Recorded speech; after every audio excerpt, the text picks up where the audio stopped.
well, because we've got I think, extremely, I don't know if that's even the correct way to talk, extremely needed. No, that cannot be correct. A much needed book from Catholic Answers Press we're going to talk about today, called The Apostolate of Courtesy: How to Save Souls and Change the World Through the Power of Manners. That's right. And nobody, well, I shouldn't say nobody, but there seems to be a growing resistance to the idea that manners are important, a growing permission that we give ourselves to not be courteous to others. But this is the way to win souls. It really is the way to win souls. The author is Rob Greving. He's a teacher of Latin and English at the Heights School in Potomac, Maryland, where he's been on the faculty since 1999. And he draws particularly on the life, the work, the writing of St. Francis de Sales, the beloved St. Francis de Sales, in this book. Robert Greving, thank you so much for being here with us on Catholic Answers Live. Well, thank you for having me. I'm happy to be here. It just seems like, oh yeah, this is the book we need. Like sometimes that happens where you go, yeah, this is the one we need. But the book that we need is not necessarily the book everybody wants. And I know there's if you try to encourage manners, courtesy as part of sharing the good news, there is an urgent pushback sometimes. And one of the things, I mean, I actually think it's a kind of cogent pushback. I need you to address it for me. Is, look, Jesus was rough with people. Jesus wasn't always courteous. So why are you saying that we have to be courteous in our evangelizing if the Lord himself wasn't? Well, and I might take exception to your definition of courteous there. Okay. If God is love and love is not rude, therefore Jesus was never rude. Our Lord was never rude. I think the misperception there is our idea of courtesy or not being rude. And I think sometimes we have an idea that means I'm supposed to let people walk all over me, or I'm never supposed to object to anything, or I'm never supposed to be maybe sometimes very frank and blunt with my words. I do think he was always courteous, but I do think we have to reevaluate what our ideas of courtesy are. Okay. Well, so like, for example, making a cord out of rope and whipping the animals to get them out of the temple and calling people "you brood of vipers."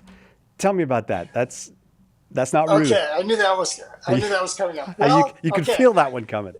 I know. So you take the incident in the temple. Does that make us question our idea of our Lord, or should that make us question how we feel about the house of the Lord? I mean, that's God's house. And if something sacrilegious is happening in God's house, the appropriate response may be to move things out by force. And I don't want to get into, it's kind of a tangent there, but there are some times when you're pushed back, as it were, to acting in a certain way. Now, again, if you look at it, and I think one of the things we have to deal with here when we're reading the Gospels is we're given a written word. We're not given a tone of voice. We're not given the gestures, the facial expressions that went into that. Now, obviously, in this point, you are. He's tipping over tables and pushing out animals. But that is his Father's house, and people are desecrating it. And for thousands of years, the Father has been telling the Israelites, the Jewish people, to have reverence, to have a sense of respect. And here they are with animals and selling things in the house. I mean, if you're a dad and you've told your kids for 20 years how to pick up and clean up the house, and you come home one night and they're having pigs in the bedroom and cows in the kitchen and things like that, you're not going to physically hurt them, but you're going to say, that's it. I'm just pushing these animals out of here, and if I need to get a whip to do it, I need to do it because Yeah. you just haven't listened. I mean, I'm kind of taking it to an extreme, but I do think one of the problems we have with this whole idea of courtesy is that we have sort of an either or perspective. On the one hand, it's either I've got to be rude and a jerk to get my point across, or I've got to let people walk all over me. And it's interesting because I commented earlier about your statue of G.K. Chesterton there. Chesterton was the most courteous of men, but he definitely got his point across on things. And you can be both. You can be both very forceful, very honest, and very courteous. I don't see the either or there. Yeah, and maybe that's our problem is that because I guess the way to put it is the person who argues, I've got to fight these fights on Twitter, or I've got to have these arguments in this heated way because this message is urgent and souls are at stake. Maybe getting one side of it right, that strength and clarity and virility is needed in the way we speak. Sure. But might be getting the other side of it wrong, thinking, well, that means I can't be courteous. Because what you're saying is, look, it's not an either or. You need both. You need to have that virile way of speaking, clear, strong, but never lacking in courtesy. Right. I think that's it, because what good is it going to do you if you are clear and strong, but you've so completely shown disrespect to the other person that he or she isn't going to listen to you? I mean, you do need both, because otherwise, I think as clear and as cogent as you can be, there's a saying that who you are speaks so loudly, I can't hear what you're saying. Yeah. Right. And again, you see the other portrait in your background there, whatever, you have Fulton Sheen, or you think of people such as, Bishop Barron today. I don't think Bishop Barron, to me, I don't know if I would agree with everything he says, but, the man is clear, he's forceful, he's cogent, and he's courteous.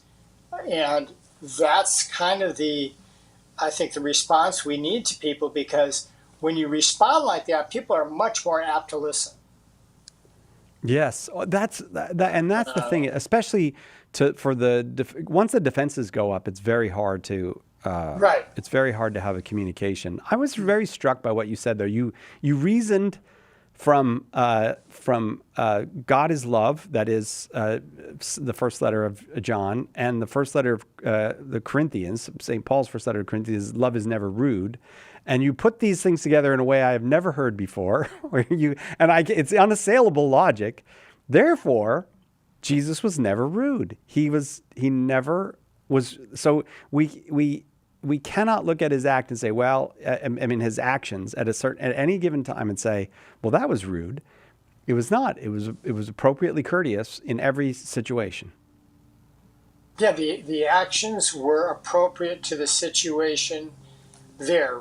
And again, we don't have, we have words written on a page. So there are lots of scenes in the gospel where I think we can look at that, where words sometimes seem strange to us. The wedding feast at Cana, woman, what concern is that to me? That almost sounds like he's giving a brushback to the Blessed Mother. But, I think there's ways of looking at that, and especially with the maybe Aramaic idioms that are in there, where there's a lot more to that. And I think what we have to do is turn this around and say, well, he couldn't be being rude. He couldn't be being purposely dismissive to people. So there's something I'm not seeing here when I look at that. Robert Greving is our guest, and he's got a wonderful new book, a much-needed new book, The Apostolate of Courtesy, How to Save Souls and Change the World Through the Power of Manners. I'm going to pose you a problem if I can when we come back, and then we'll take calls. 888-318-7884 is the number. You are welcome to call with any question you have about the Apostolate of Courtesy, about manners as part of the evangelizing act. 888-318-7884. But here's what I'm going to ask you, Rob, when we come back. there's a lot of people who will say, well, it's not courteous to talk about religion or politics. And the courtesy requires us not to be. And so they'll say things like, well, evangelize always, when necessary, use words. And so I'm concerned that someone might read how to save souls through the power of manners, might say, is Robert Greving coming down on the idea of only use words when necessary, or should we be speaking about religion? Should we be speaking about God, about the person of Jesus? I will pose that question when we come back on Catholic Answers Live. We're here for you. Call now. Catholic Answers Live. Support for Catholic Answers Live comes from Catholic Chemistry, a dating app for Catholics. Founded by a longtime member of the Catholic Answers team, CatholicChemistry.com. The Adoration Sodality of the Poor Clares of Perpetual Adoration at the Shrine of the Most Blessed Sacrament in Hanceville, Alabama, is a prayer group for laity, priests, and religious brothers and sisters to spiritually join in the nuns' mission of adoring our Lord Jesus Christ in the Holy Eucharist. Members commit themselves to an hour of Eucharistic adoration on a monthly, weekly, or daily basis at a monstrance or tabernacle at the parish of their choice. Learn more about becoming a member at iadorethee.com.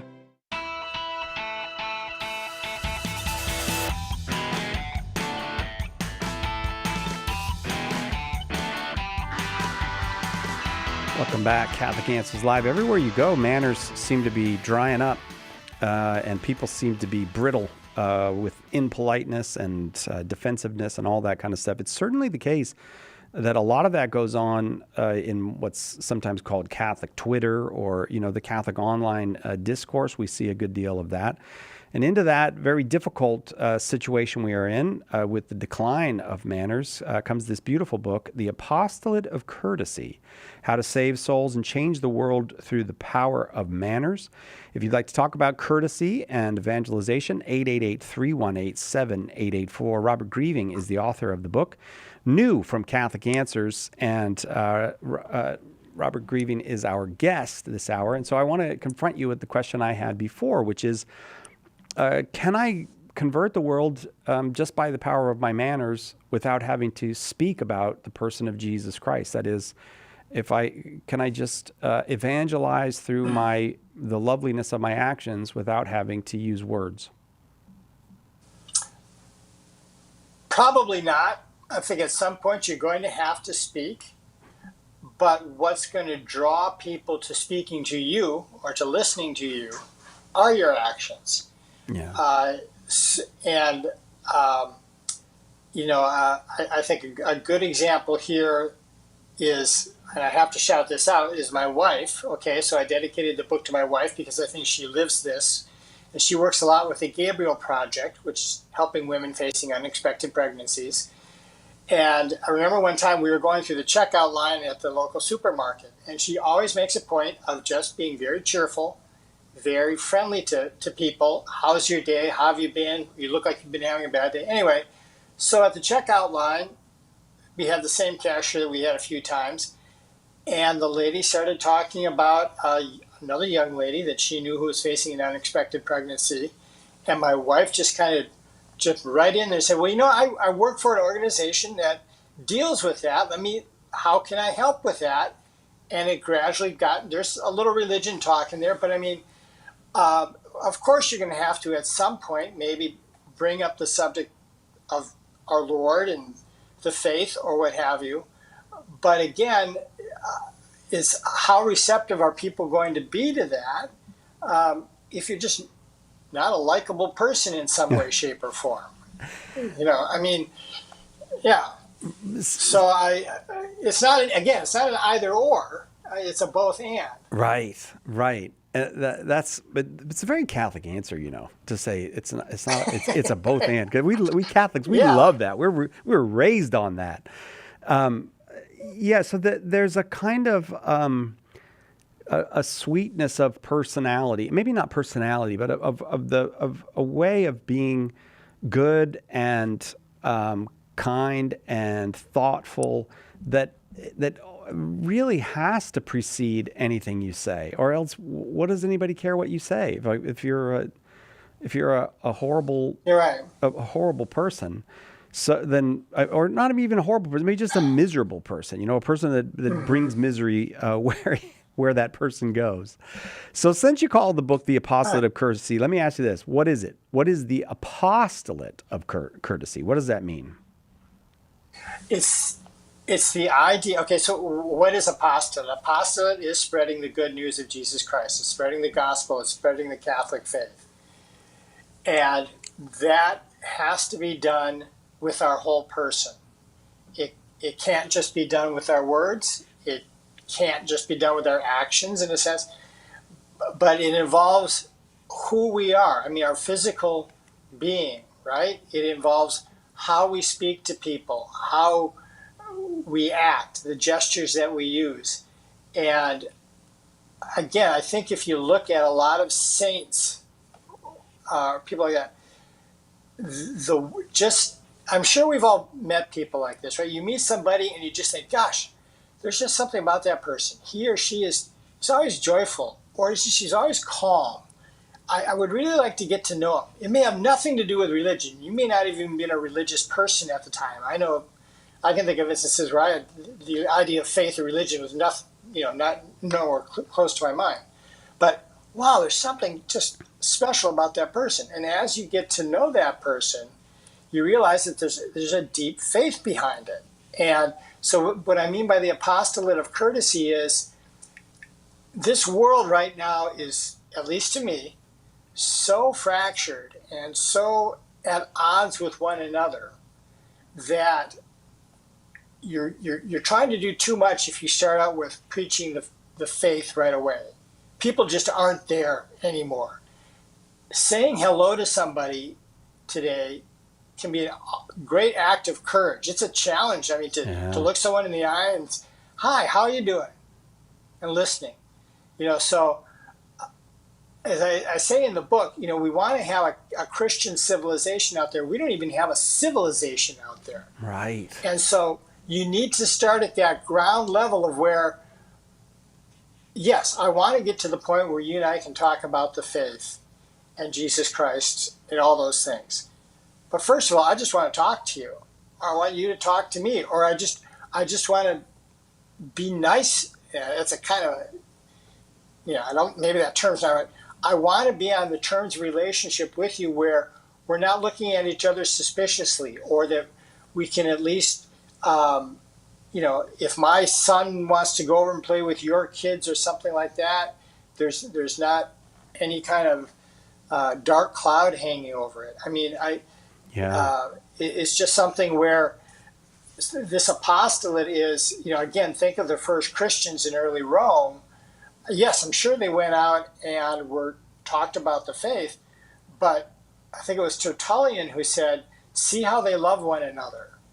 He wasn't talking about what got the Romans, wasn't so much, at least at the beginning, it wasn't so much the message, but these Christians were different somehow. These people were, and again, it wasn't that they knew what salad fork to use or anything like that, but they were probably just pleasant. I know that sounds like a milquetoast kind of word, but nice, pleasant people who were honest to you, who didn't try to cheat you, who maybe asked you how you were doing if you looked sad or something like that, or they noticed that something was wrong. I mean, I know it sounds very kind of low level, but I think that's the level where we need to start.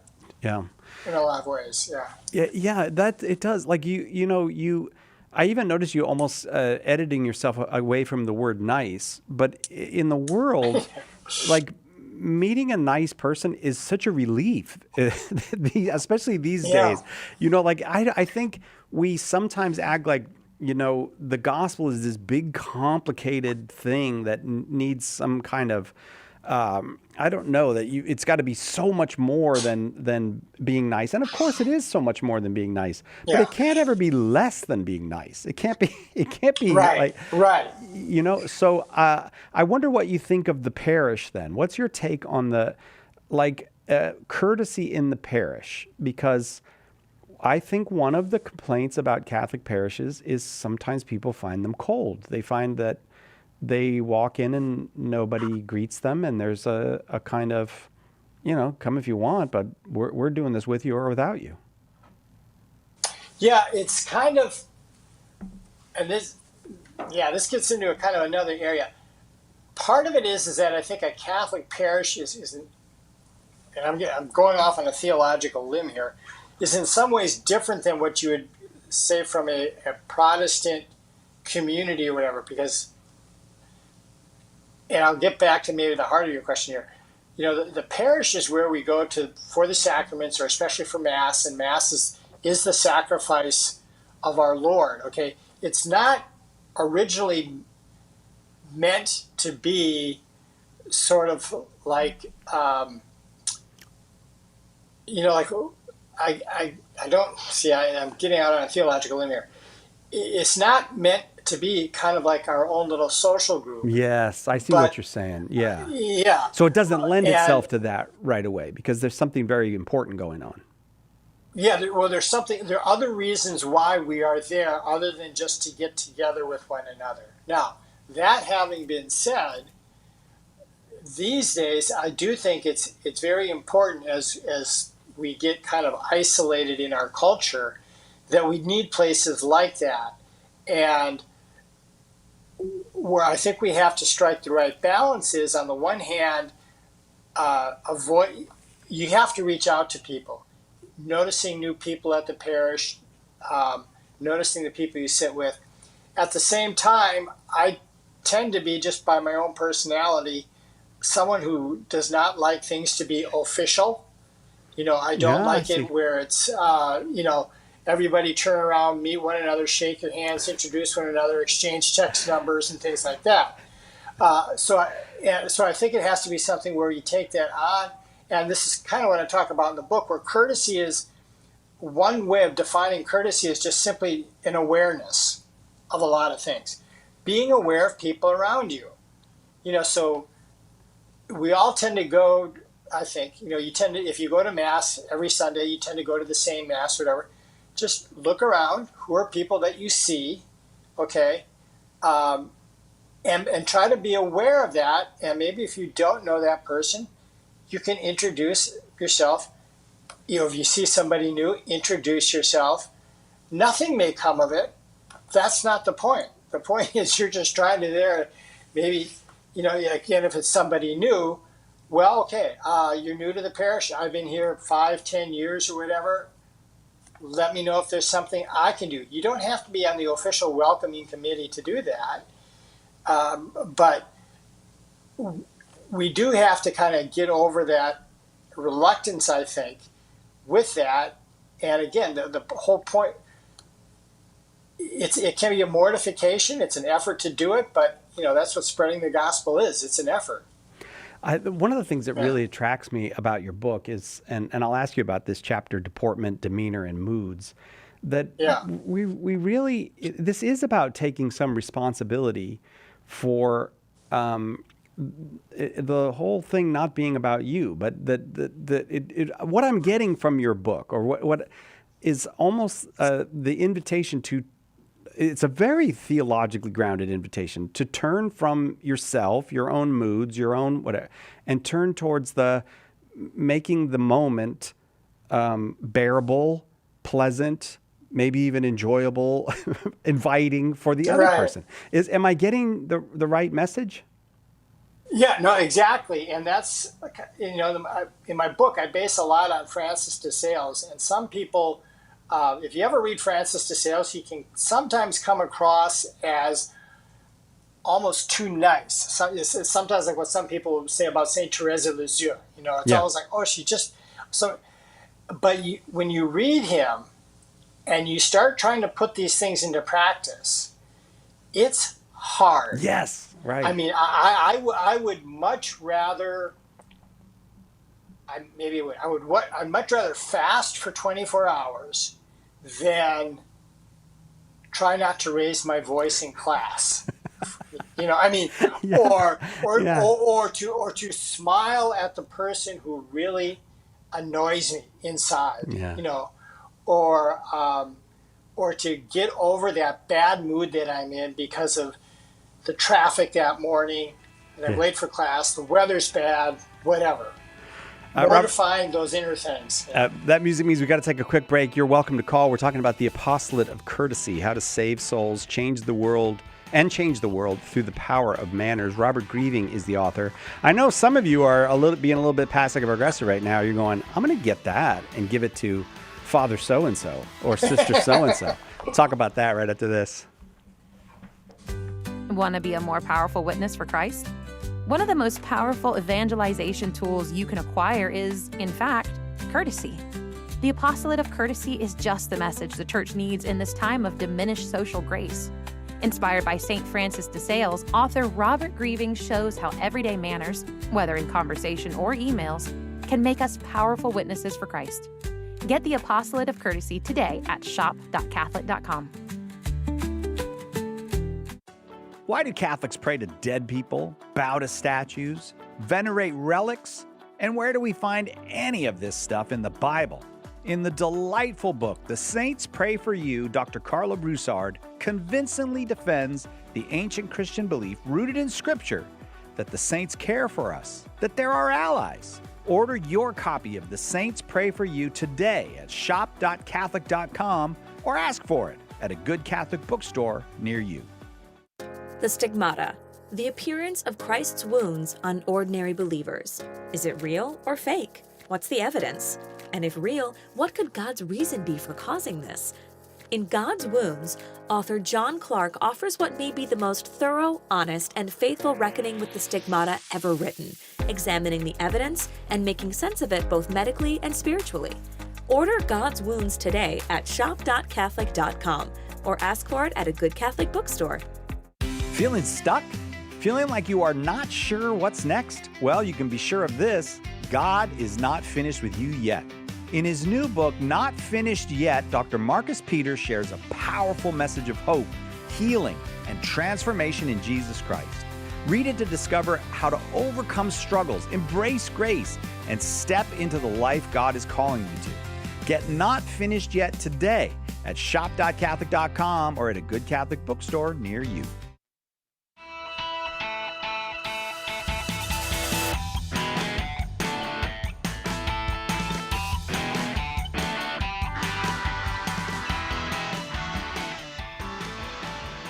Welcome back.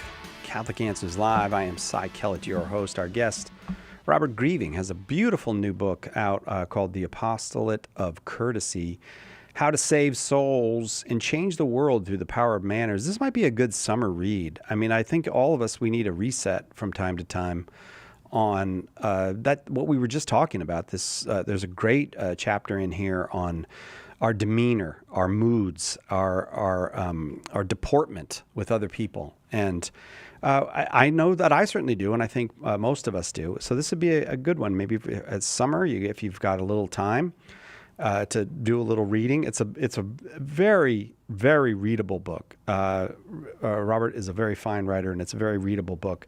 And it's not too long. The Apostolate of Courtesy, and we need it. And it might also give you some ideas for talking with that person in your life who is, I wouldn't say too intense in the way. I don't think that you can be too intense in your Christian, your approach to Christianity, but you can come across as upset and too upset, and not come across as at ease, at peace, and full of joy.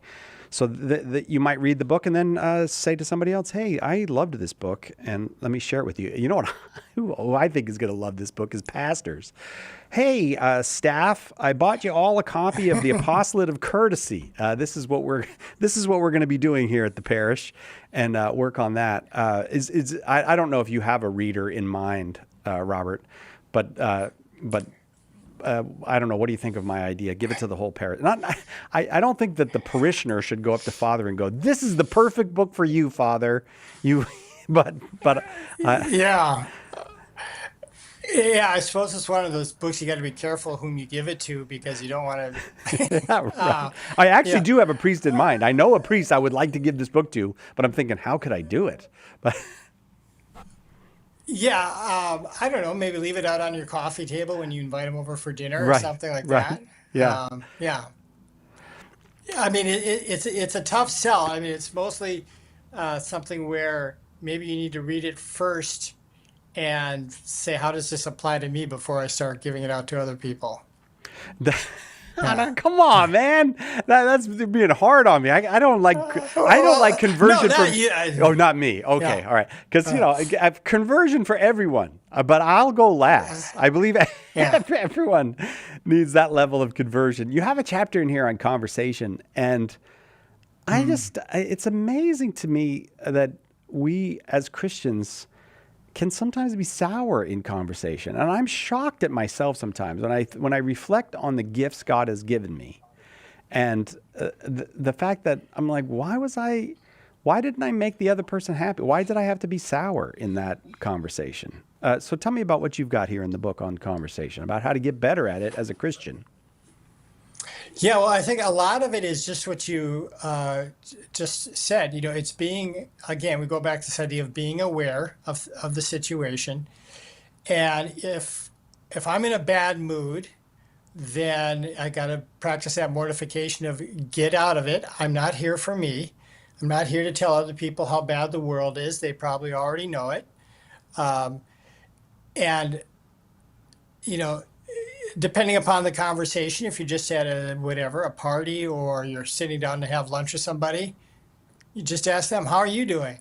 And that will probably take care of most of the conversation right then and there. Yeah, I mean, most people. Right. yeah, no, I mean, seriously, you don't sit down and say, boy, this happened to me, this happened to me, this happened to me, but you just start asking them about their life, and who knows, maybe they'll be a little sour, but that's why you're there. And I talk a little bit in there about, again, I think our Lord, and you mentioned this earlier with the series, The Chosen, and I haven't seen many episodes of it either, but, our Lord obviously said a lot more than what we have in the Gospels. And probably a lot of it was just everyday kind of conversation of just, how are you doing? How are the crops this year? Or I notice you have a leaky roof. I'm a carpenter. I can fix that. And those kind of things are just, they're part of an evangelization in the sense that they can really lift other people's boats that day. I think we can all think of situations in our lives where we've been having a stinker of a day and somebody says something. It has nothing to do with the faith, but it may just have been a simple, boy, have a good day, or, how are you doing? Or just a smile and a wave, or things like that. Or just took an interest. How's that report going? Yeah. And you mumble about it and grumble about it, but it really makes your day with those things. And a lot of us are in professions where that can be quite an effective way of helping people. And the thing is, once you start noticing it, as your book, you read the title, you start reading the book, and then you start noticing, actually, this is, we could talk about the theology of Paul and what did he mean by the law and works and faith and all of that.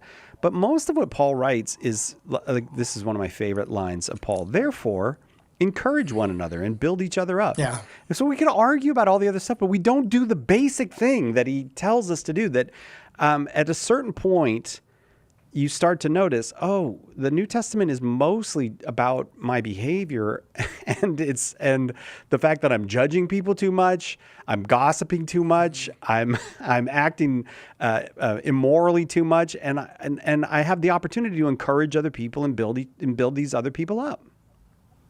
Right. I don't want to take the theology out of it. I mean, you have to have the theology, and God knows we all need to study that more and learn a lot of that. But I think you give a good example there. If you read, for example, the letters to the Corinthians, and if you were to underline every passage in there that's simply talking about how you people need to straighten up and just kind of learn to get along, because we've got a long road to hoe here. So stop the backbiting, stop the gossiping, don't be so lazy, things like that. That's a lot of it. And Paul Paul knew what he was talking about there. I mean, he had to deal with all sorts of kinds of people, and it's just it's a hard thing. I mean, I don't want to, again, I have the utmost respect, and I wish I knew more about the theology and all that, but, and we need to do that. But getting that across to people, I mean, you can take the example of, okay, Thomas Aquinas, who you can consider him the greatest theologian ever, but most of what other people said about him at the time was he was always such a calm, respectful person. And that's why people listened to him, because he could disagree with you very much, but he always did it in such a calm, respectful way. You know, the actions were backing up the words there. Again, I want to get to the phones. I've been talking to you. I've been monopolizing you, and I want to let callers talk with you. Robert Greving is our guest. A lovely new book. I think a fantastic summer read if you just need a little reset on the basics of Christianity, really, not the obscure or the edge stuff, the stuff that's at the margins, but the heart of it, the Apostolate of Courtesy, how to save souls and change the world through the power of manners. You can get it now at shop.catholic.com or wherever you get your good books. Do check it out. I think you'll enjoy it. Let me go to the phones now, and we'll take a call for Robert Greving, our guest. Nikki's in Michigan. Nikki, thank you for waiting. Go ahead with your question. Yes. Thank you for taking this call. I have a son. He was born Catholic, baptized Catholic. He went to University of Detroit High School, Catholic High School. He went to University of Marquette, Catholic College. And he comes one day and tells me he wants to be a Muslim. I am perplexed. I'm confused. Really? I can imagine any mother would be. Was he? I mean, you're in Michigan. There are parts of Michigan that have lots and lots of Muslim folks. Did he make a lot of Muslim friends? Not that I know of. Okay. So not that I know of. So what did you want from Robert? Yeah, I was just trying to advise what I should do. I asked him. I said, "What is the problem?" He said, "Well, I don't understand the Holy Trinity." Oh. I mean, come on. Well, I don't know. That's the pretty, I mean, I'm not trying to belittle it there, but I think in terms of if you're asking, okay, what's the courteous response to this? That's a very good question. And I think you just have to have a lot of patience and a lot of respect not to see, you've obviously tried to raise him well, do the right thing with him. If you, maybe part of this is asking the right questions of, so what exactly do you not agree with the Catholic faith, or what are the differences there? And if you don't, it's not going to be over with in one conversation. It's not going to be kind of a, something we can solve over dinner probably. But I think if you just got to really be patient with him, and you're calling into Catholic Answers. They have tons of resources as to how you can answer all the questions that he's going to have, and it may be better coming from somebody else than a family member. Sometimes when we try to deal with these things as family members, other dynamics get in the way. So I just think your approach has to be one of, well, let me try to walk you through this. And if I don't know where to go, I can certainly point the right ways where you can find the answers. And okay, you're calling into Catholic Answers, so there you go. I don't know if that helps or not. Does that help you, Nikki? Yes, yes. I don't know what to do. Well, do you? Well, yeah. Oh, go ahead, Robert. I apologize. Well, I say, okay. I mean, you pray, and you mortifications, little sacrifices, and then just be there for him and try to help. Okay, and I'll turn it back to you, Cy, because you're the Catholic Answers man. Well, I was going to just offer a book, the new book from Jimmy Akin called Evidence for Christ, and because it tackles some of it tackles the way Jews, Christians, and Muslims deal with the person of Christ. And I really don't think, Nikki, anybody is going to come to faith in the Trinity without faith in Christ. I mean, and I mean in that order. I mean, you come to Christ, and then He reveals, in Him is revealed the truth. So, I would say, help him towards Jesus Christ. I don't know if that's good advice or not. You have plenty of great scholars there in Michigan, Catholic scholars, who you could say, look, would you talk to my son about the Trinity? Because it may be one question answered, and it will help him. But I'll tell you what I'll do, Nikki. I'm going to go to the break. It did sound like Robert's answer was helpful to you, but you're in a bind, and you want to help your son not to leave the Lord and the church. And so I want to be helpful to you. I'm going to send you the book Evidence for Christ. You give us an address. I'll send you the book Evidence for Christ. And then keep calling. As your son has questions, as you have questions, we'll do our very best to answer them. The Apostolate of Courtesy is the new book. I highly recommend it as your summer read. It will lift you up. It really will. You will not feel beaten down or accused. You will feel lifted up like, I can do this. I can be one of those people, as the subtitle says, who saving souls and changing the world through the power of manners.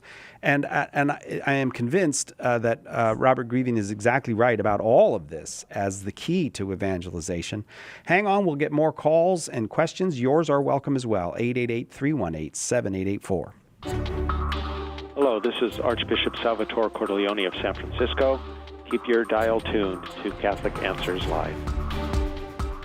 Alexian Brothers is a proud sponsor of Catholic Answers Live. For 800 years, these Catholic brothers have offered a prophetic and daring response to the gospel, serving Christ in the sick, the poor, and the dying. Is God calling you to be a courageous disciple? If you feel called to total self-giving as a religious brother in the mission of Jesus, call our vocations office at 847-264-8703. That's 847-264-8703. AlexianBrothers.org. In Morse code, the sequence SOS is a distress call. It's been said that it stands for Save Our Souls. Well, right now our world is in big trouble, and we're putting out an SOS call for help. Will you answer that call? St. Paul Street Evangelization, a Catholic nonprofit, has hundreds of teams who share the good news with souls who don't know Jesus. Catholic Answers is supported in part by St. Paul Street Evangelization. Visit streetevangelization.com to get involved. One of the reasons we should go to Mass is because it is the food of the saints that we receive. And for the saints, they understood rightly that the time after Holy Communion, that those moments are the most precious moments of our lives. The Holy Sacrifice of the Mass, live from the EWTN Chapel, every morning, 8 Eastern, on EWTN Radio and Television.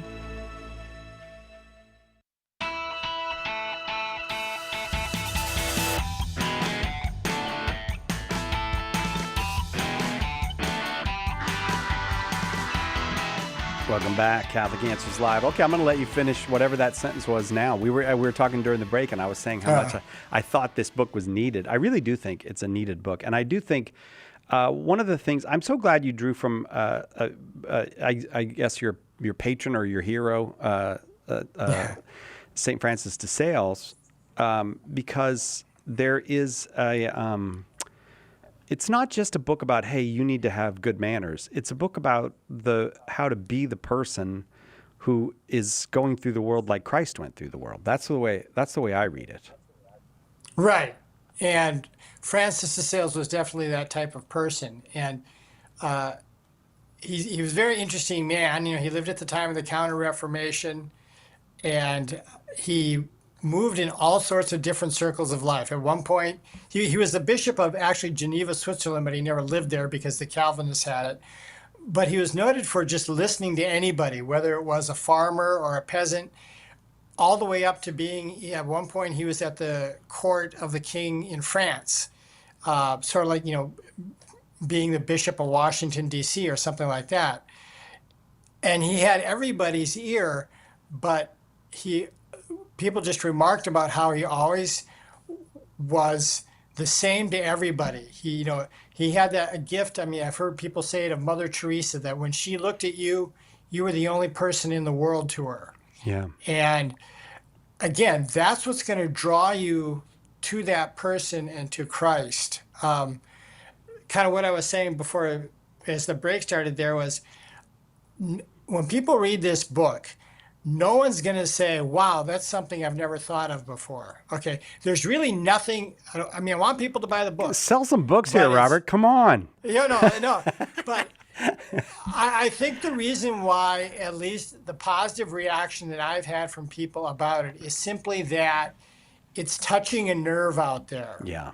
It's touching this idea of, yes, we need to start to be able to get together as a family and talk to one another without shouting at one another at Thanksgiving or Christmas or whatever, So, yeah, just nice is maybe an overused word, but it fits at times. The number again is 888-318-7884. Diane is in Florida. Diane, thank you for calling and for patiently waiting. I appreciate that you hung on for us. You have a question about the Apostolate of Courtesy, the new book from Robert Greving. Hi, Diane. Thank you. I think it's a great thought for everybody. Yes. And along with that is we should get a lot of confidence to be courteous in knowing that Jesus really made commandments.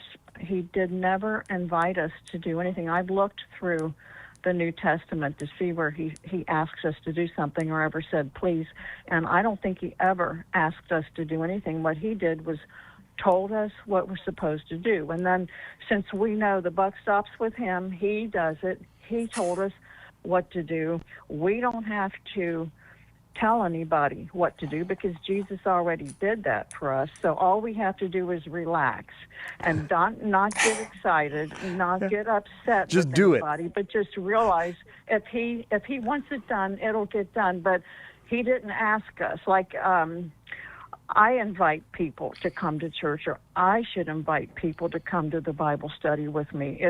I can't tell anybody what to do, and I can't do anything more than invite people and try, and that should make me relax in order to just be myself, and hopefully something would click with them. But the reason I can relax is because Jesus said it. I didn't, and so and I did see a scene. You mentioned The Chosen, and I saw a scene in The Chosen that the woman at the well when Jesus approached, and I love that series, but it kind of bothered me when Jesus said, please give me a drink. I could be mistaken about this because I only saw it once, but I think he said, please give me a drink. Well, he didn't say please in the Bible. He said, give me a drink.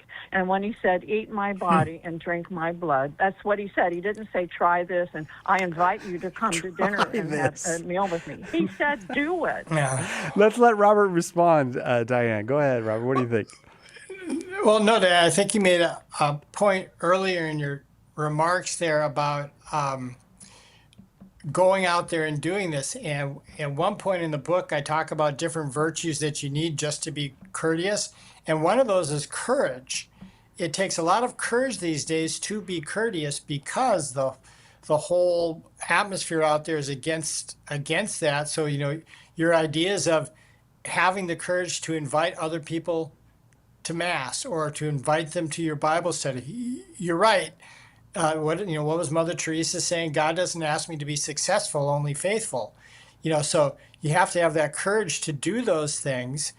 And it's, God bless you for doing what you're doing with that. You're right. Our Lord isn't tossing these things out as suggestions. They're commands. So more power to you. Diane, thank you very much for the call. I'll tell you what I'd like to do, Diane, if you would allow me. I would like to send you a copy of the Apostolate of Courtesy, How to Save Souls and Change the World Through the Power of Manners, Robert Greving, our guest, is the author. All you got to do is hang on and give us an address, Diane, and we'll send you a copy of the book. I do love the attitude because it strikes me as such a deeply Christian attitude of relax. God, Jesus already handled it. He already told you what to do. Relax. Go do it. Do the best you can. It's going to work out sometimes. Sometimes it's going to seem like it doesn't work out. Just go do it. I love that. That's great. Yeah. Very faithful attitude. Diane, thanks. All right, let's go to Great Falls, Montana. Rachel in Great Falls, Montana. Hi, Rachel. You got a question for our guest, Robert Greving? Yeah, it's kind of a weird one. Thanks for taking my call. Is it courteous to loan a rosary to a Jewish friend for another acquaintance's father's funeral, vigil? Oh, because they're going to pray the rosary. Yeah. And, of course, the Jewish woman won't have a rosary. Okay. Robert? Well, why would she want the rosary if she's Jewish? Is it because she's going to go to a funeral and they're going to pray the rosary there? Well, maybe I'm not understanding. Actually, the vigil's tonight okay. For the father of it's currently her supervisor. She's formerly my supervisor. And so we're close to this person, and we're both going to the vigil / rosary tonight. And she's figuring, since there's going to be a rosary, she needs a rosary. And actually, she's married to a Catholic, and he won't let her borrow his. So I'm like, okay, if he's not going to let her borrow his, should I be letting her borrow one of mine? She wants it, though. She's already expressed that she wants to carry a rosary to the vigil? Yeah, since they specifically said there's going to be a rosary, and I said, oh, yeah, I've got rosaries. I told her I'd let her borrow one of mine when I showed her that I had one with me, and she's like, oh, my husband has one of those, I'll ask for his. And he told her he wouldn't let her borrow it. Yeah, I don't know about the husband's reasoning for refusing it. I would just, okay, I guess in a simple answer to your question, I don't see anything wrong with offering her a rosary if she wants to pray that. I would just be curious as to where when she gets to the point of saying, Holy Mary, Mother of God, how she deals with that. And maybe that's something you bring up later. But in answer to your question, I don't think you're doing, I may get a lot of theologians and people who know a lot better than me correcting me here. I don't think there's anything wrong with loaning that to her just to help her say the prayers. What do you think, Rachel? It sounded like you were ahead. Well, I didn't think there was going to be. Yeah, I didn't think there was going to be a problem. It's like, hey, sure. At my parish, we've got rosaries in the back all the time, and I know that other Christians will pick up a rosary, even though their faith traditions aren't big on Our Lady. So I wasn't seeing the problem until she told me that he wasn't going to loan her hers. Yeah, I don't see the problem either, especially if she wants to hold. I mean, she may just not want to feel out of place. I know if I went to Temple Beth Israel, they'd probably loan me a yarmulke so that I could go, and it would be nice, and they wouldn't be rude of them. Yeah. She may just not want to feel out of place. I don't know, but I'll tell you what, Rachel, you have the right spirit though. You're trying to do what is in the interest of the other person. And I'd like to send you a copy of the book, The Apostolate of Courtesy, How to Save Souls and Change the World Through the Power of Manners. It's the new book from Robert Greving, our guest. Just hang on, give us an address, and we will send it off to you. Robert, thank you so much. It really is a very much needed book. I hope you sell 1 million of them. I hope 1 million people take up your call to Manners. Thanks for being with us. All right, thank you. My pleasure. Again, The Apostolate of Courtesy, it's available at shop.catholic.com or wherever you get your Catholic books. We're going to take a very quick break. Tim Staples will be here. We're going to talk about confession for the next hour. More coming up on Catholic Answers Live.